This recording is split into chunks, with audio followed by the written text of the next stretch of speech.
हाँ, मैं बना रहा हूँ एक one piece open world game और हाँ, इसमें लूफी चोर होगा।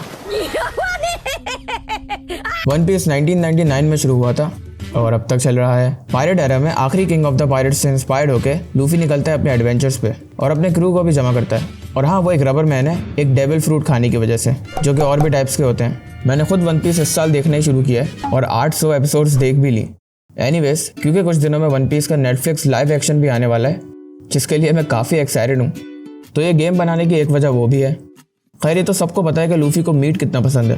वैसे इस तरह बोलने में थोड़ा अजीब लग रहा है, तो इसको और स्पॉयलर्स नहीं देने वाली बात को ज़हन में रख के पूरे 2 घंटे तक सोचने के बाद ये रहा गेम आइडिया। लूफी होगा एक पायरेट शिप पे अकेले और इस बड़े से समंदर में उसे ढूंढनी होंगी शिप्स जिससे वो खाना और ट्रेजर चोरी कर सके, क्योंकि वो अकेला होने के साथ साथ बहुत भूखा और गरीब भी है।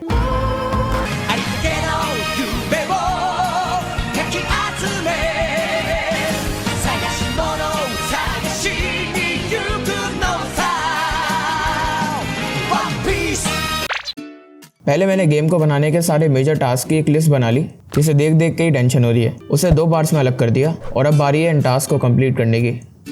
मैंने इस तरह का ही वन पीस का एक गेम ढूंढा। डेथ नोट के वक्त मुझे कुछ सिमिलर नहीं मिला था, लेकिन इस बार वन पीस ऑडेसी मिल गया था, जिससे आगे की काफ़ी चीज़ों के रेफरेंसेस मिल गए थे। पहले मैंने एक कैप्सूल पे बेसिक मूवमेंट कोड कर दी, लेकिन अब आगे की मूवमेंट और एनिमेशन बनाने से पहले मुझे लूफी का 3D मॉडल बनाना होगा और उसके लिए मैंने स्कल्पटिंग सीखनी शुरू की। हाँ, तो 1 हफ्ते बाद ये बना है। हाँ, मतलब इतना अच्छा नहीं है, पता है। अब क्योंकि स्कल्पटिंग स्किल्स ने धोखा दे दिया, तो मैं डिस्ट्रैक्ट होकर वाटर शेडर ही बनाने लग गया, जो कि यूज़फुल है, लेकिन फिर अभी से स्काई भी बनाने लग गया। लूफी के मॉडल के लिए मैं अपनी आखिरी उम्मीद लेके गया स्केचफैब पे। मुझे पता था स्केचफैब पे मिल ही जाएगा। अब 3D मॉडल मिलने के बाद मैंने उसे ब्लेंडर में इंपोर्ट किया कुछ चेंजेस करने के लिए, जिसके बाद अब लूफी रेडी है। अब इस कैप्सूल की कोई ज़रूरत नहीं है। अब ये क्या है? एनिमेशंस। मैंने सारी ज़रूरी एनिमेशंस की भी लिस्ट बनाई, जिन्हें मैंने लूफी के स्टाइल की मिक्समों से ढूंढ के डाउनलोड किया और उन्हें मूवमेंट्स के हिसाब से सेटअप किया। एक चीज़ और जो कि मैं डेथ नोट वाले गेम में ऐड करना भूल गया था, वो है ये टर्निंग पे रोटेशन, जो कि सिंपल है काफ़ी। खैर, सब के बाद अब मूवमेंट्स काफ़ी स्मूथ लग रही हैं, इतनी कि मैं काफ़ी देर तक इधर से उधर इन डब्बों पे कूदे जा रहा था।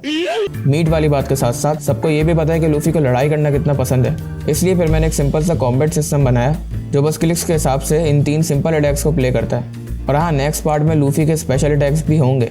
अभी इसके एनिमेशन में कुछ ग्लिचेस हैं, जो कि मैं बाद में फिक्स करूँगा। बिना पायरेट शिप के और समंदर के पायरेट्स हो कैसे सकते हैं, है ना?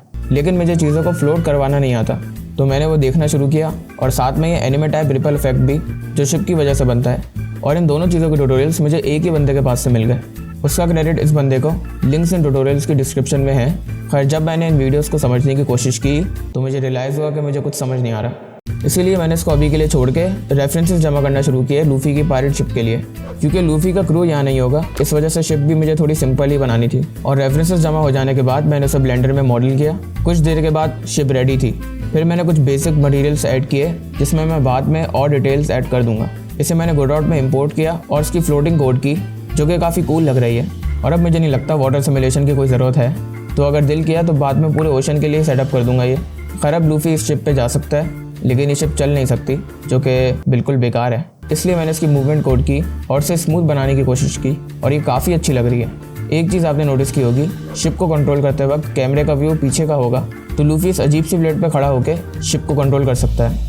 अगर आपको समंदर के बारे में कुछ भी पता है, तो आपको ये तो पता होगा कि समंदर इतना छोटा नहीं होता। इसलिए अब बारी है इस पानी के चंक को समंदर बनाने की, सेम माइनक्राफ्ट के लैंड जनरेशन वाले तरीके से, जो कि ऑब्वियसली पहली बार में काम नहीं करा, लेकिन कुछ चेंजेस के बाद अब ये सही से काम कर रहा है। और मैंने पानी के शेडर में भी थोड़े चेंजेस किए, ताकि वो थोड़ा ज़्यादा समंदर के पानी जैसा लगे और इंटरेस्टिंग भी।